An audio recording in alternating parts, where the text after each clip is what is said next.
had to run too. Yes, or else you have to I run. was going to. Oh my god, dude, shut the hell Footsteps up. running close to the bathroom for Oh, no hell reason. no. Then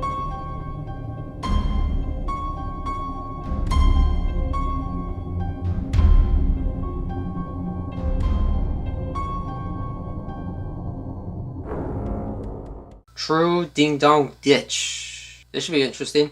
one summer, I don't remember exactly when, I remember playing at my cousin's house, which was in the same subdivision as mine. It was just the four of us, me, my cousin, and her two friends.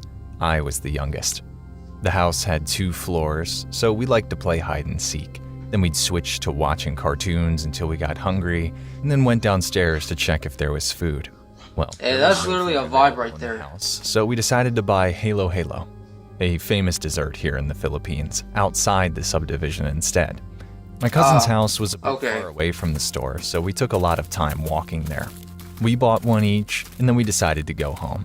Then my cousin thought that we should do something stupid. There was this big house with a big blue gate and a doorbell near the store. She said that we should do a ding-dong ditch, and the rest of us thought that it was funny, so we did. The side of the house had a small passage, so I went in there to hide while the 3 older kids did the ding-dong ditching.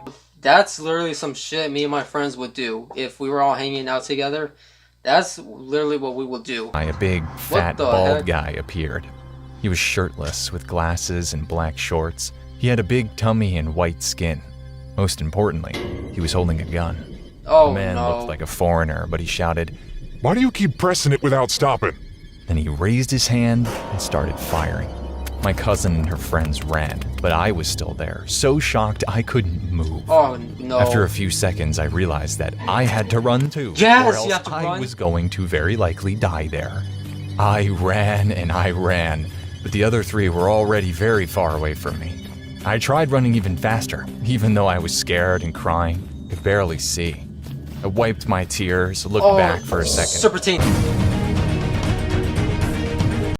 Fortunately, I tripped at that moment, and the bullet missed me. Oh my god, dude, you literally have an angel on your side. Cause holy, if that pebble or stone wasn't there, you would not be here today. Then I stood up and ran even faster. When I reached the front of my house, I sat down and cried my eyes out. That's when my cousin found me, grabbed my hand, and we started running again. The bald guy still chased us all the way up until about the time we reached my cousin's house.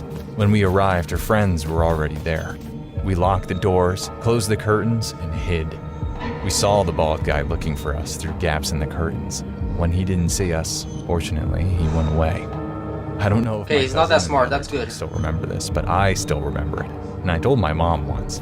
I often think about just how close I came to dying that day. Yeah, like I said, you have an angel on your side. True school lockdown. I don't remember much about the incident, but I will try to explain it the best way I can. My name is Christopher. I was in middle school, and if I remember correctly, it was 2022, 2 months before summer break. My middle school had 2 stories and 1 elevator. Even though it was for staff only, some students got permission to use it. Most of my classmates in the school just like to cause trouble, starting fights, vandalizing the restrooms for social media clout, picking on the other students. So I stupid. wasn't one of those students. I was caring, kind, still am to this day, but that's not why I'm writing this. The day of the incident, I was sitting in my second period math class. It was one of those average days, just listening to boring math info and solving equations. I didn't care much about it. Hey, that's literally Suddenly, me the when I was in intercom high speaker school. came on. I figured it was some kind of administrative announcement, but that's not what it was. The woman from the office using the speaker sounded nervous. She said a teenage boy had entered the building with a gun. I was shocked, terrified to hear that. Looking around, I could see that my classmates felt the same way. Shit, I would be Teacher terrified told us to too. get in the corner while she locked the doors, shut the blinds, and turned off the lights. We were already quiet when she sat down next to us to wait out the lockdown. At this point, I knew it wasn't a drill. A few minutes passed and there was still no noise. However, it wasn't for long. This part had me shivering. I still feel it to this day. The silence was broken by the sounds of gunshots.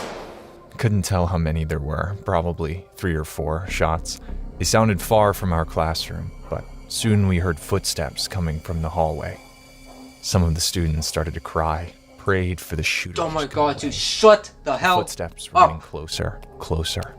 Whoever was out there, they were almost at our classroom, but the footsteps stopped. For a moment, the other students were silent again. Then we heard, "Where are you?" Oh my god, I was his so eyes are really terrified at this bloodshot. point, I thought I might pass out. The others were scared and crying as well, but then something unexpected happened. The shooter ran from the hallway, back to where he came from. Another few minutes passed and we heard the intercoms come on again. The office lady that was on before said the boy ran out of the school because he saw police cars coming. Oh, okay. Needless to say, we were all immensely relieved. Later that day, we learned that the shooter was a male high school student. He was apparently very, very upset about Oh my god, he looks deranged. remember what. When he came to the school with the gun, he went up to the second floor to the learning commons. He shot 4 times up into the air to get everyone out. The police said that they found and arrested him. He was ultimately sentenced, so we have the solace of knowing that at least he's off the streets. That's a good thing. The cops came in, did their thing, arrested this guy, and now you're all good. Let's just hope he doesn't break out one day and does this again. The red eyes. Hi, I'm Paru. I'm Indian, and this story happened to me when I was 14. Now I'm 24. I'm writing this from Kerala, South India. I've told this story to my family and friends, but no one believed me, so I'm sharing it with you. I never believed in paranormal activities and all of that stuff. Well, Oh my god, he's one of those people. Great. after my 8th grade final exams, I decided to go to my aunt's house for a vacation. It was a farmhouse. My uncle is a farmer, raised a ton of goats, cows, chickens, dogs, and cats. My aunt lives in this big house. It had 4 bedrooms. I chose the big old room that belonged to my uncle's father. He'd passed away about 4 years ago. It was one of the best rooms and had an attached room. One night while I was sleeping, I just wanted to go to the bathroom to pee. And there was a bathroom window. When I looked the out heck? that window, I saw what looked like a goat's head. I thought I saw something wrong, just ignored it and went back to bed. But I felt anxious, couldn't sleep well. I don't know why. I just looked at that bathroom for Oh, no hell reason. no. Then there was a shadow.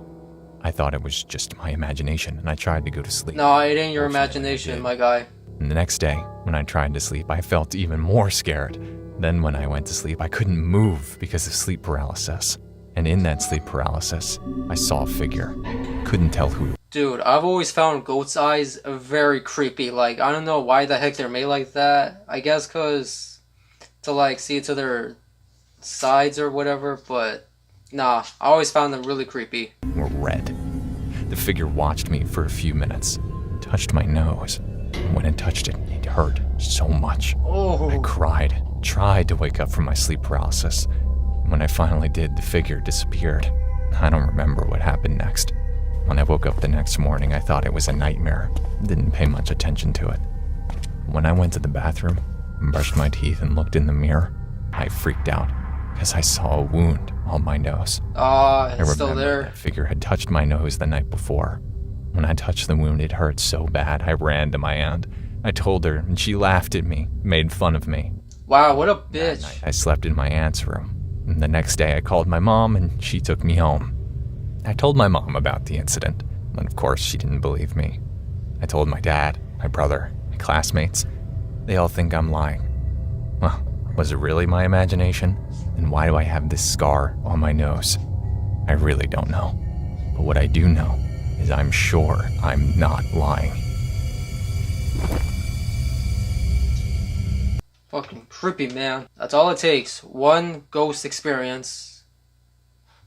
That'll change your whole life.